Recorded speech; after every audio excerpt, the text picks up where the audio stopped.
Hello, this is FeralVincent with Nation 473. And I'm coming to you guys with an update on kind of my wife's video, actually, where she was talking about being a farmer. And during the course of this video, we actually had a lot of interesting comments, people talking. And just to summarize a little bit of that video, in essence, she's mentioning how it is hard to play on a farm city with T4 rules and with a lot of the nation rules in a developed nation, right? Like it's hard to just dedicate to being a farmer, to supporting, the warriors in your nation, giving over resources. Like it's commonly looked down upon. And, sometimes those kinds of players are really good to have, right? So it got to thinking a little bit about, okay, well, what's an alternative rule besides you can only have T4 that may work for something like this? And an idea hit me, and I wanted to throw that idea out there and see what you guys think about it. But what I was thinking for a kind of an alternative rule involves using the Alliance Fort and having one fleet of troops that can be used for various daily tasks, right? So for these farms, right, killing zombies is actually kind of a very important way of gaining resources. Like, don't get me wrong, the amount of resources you can get from killing zombies is huge, right? Like this adds up tremendously because every 3 zombies, you will get enough of whatever material you're getting to equal a level 5 tile. So there's that, right? That's a lot for, 2 minutes worth of work, 3 minutes worth of work. You could have, 5 hours worth of farming over the course of a day, right? Like that adds up tremendously. So something to think about, right? So I thought about it, and if we have a single fleet worth of, troops that we could then put into the Alliance Fort, that would cover part of the issue, right? Because a big part of the issue that most people have with farms is that, you can't really kill zombies, you can't really do much with them. And so for those people who want to be active with with a farm and, do things like not global conquest. Please, Lord, do not bring your farm into cross nation events. But for those farm accounts and those farm alliances, specifically that are still doing elite wars, because some people do.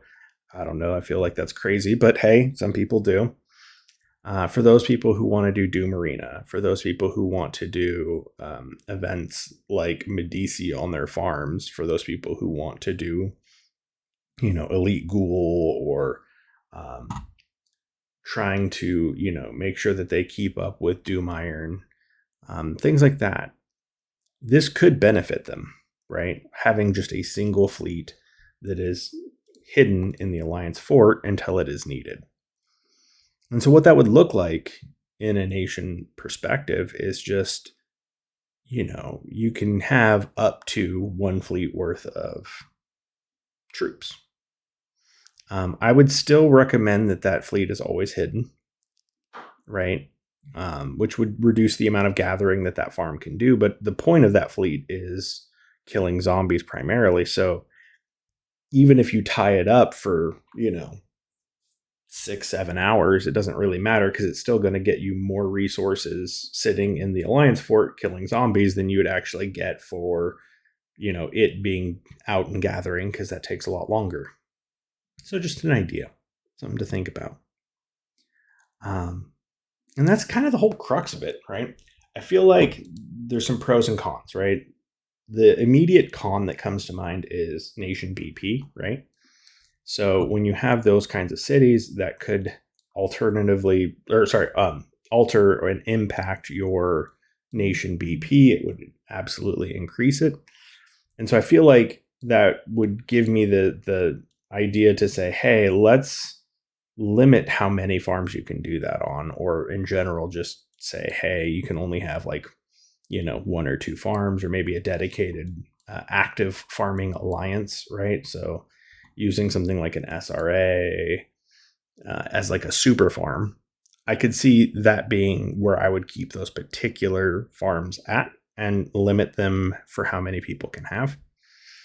Because you don't want, something like this where, I've got 5 farms right here. And if all of them have, actually more than that, if all of them have, T9 troops because it's a C27, that might be a problem. And keeping that BP limited is still fine, right? So you keep it to the 1 fleet and you just reduce the amount of farms people have in general would be great.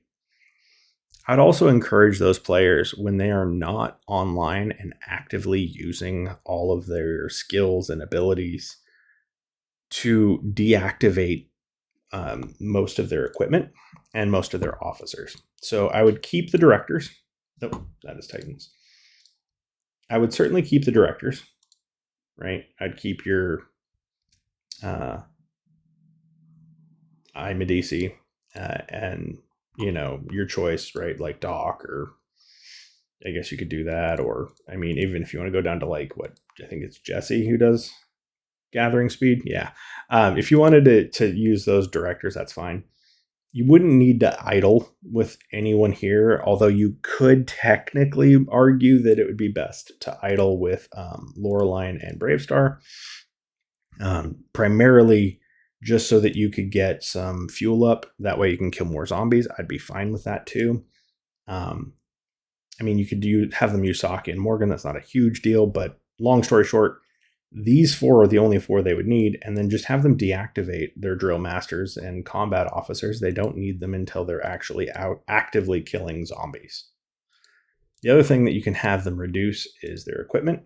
The only piece that is needed is the armor, and that is because it does a resource output boost. So that's good to have on all the time. But the rest of the equipment only ever helps you if you're actively playing the game. Right? So you don't need these equipped unless you are using the bonuses. Yeah, you could argue that it would make it a little bit more inconvenient, but you could reduce, quite a bit of power. I mean, if you watch me, right, we were at, I think, 3 million power or something like that at the start of this. I didn't really check the number. We will when I re-equip it. But you can see here that I'm already reducing while I'm idle some BP, because in this instance we're down to 300k, and I could even get that lower by unequipping these, but I don't feel like dealing with it. But you can see, like, that's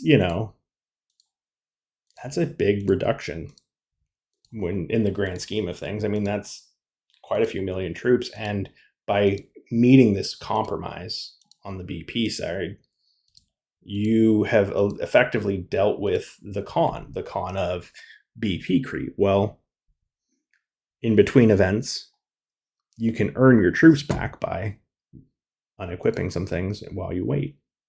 So just an idea. But yeah, I think that's kind of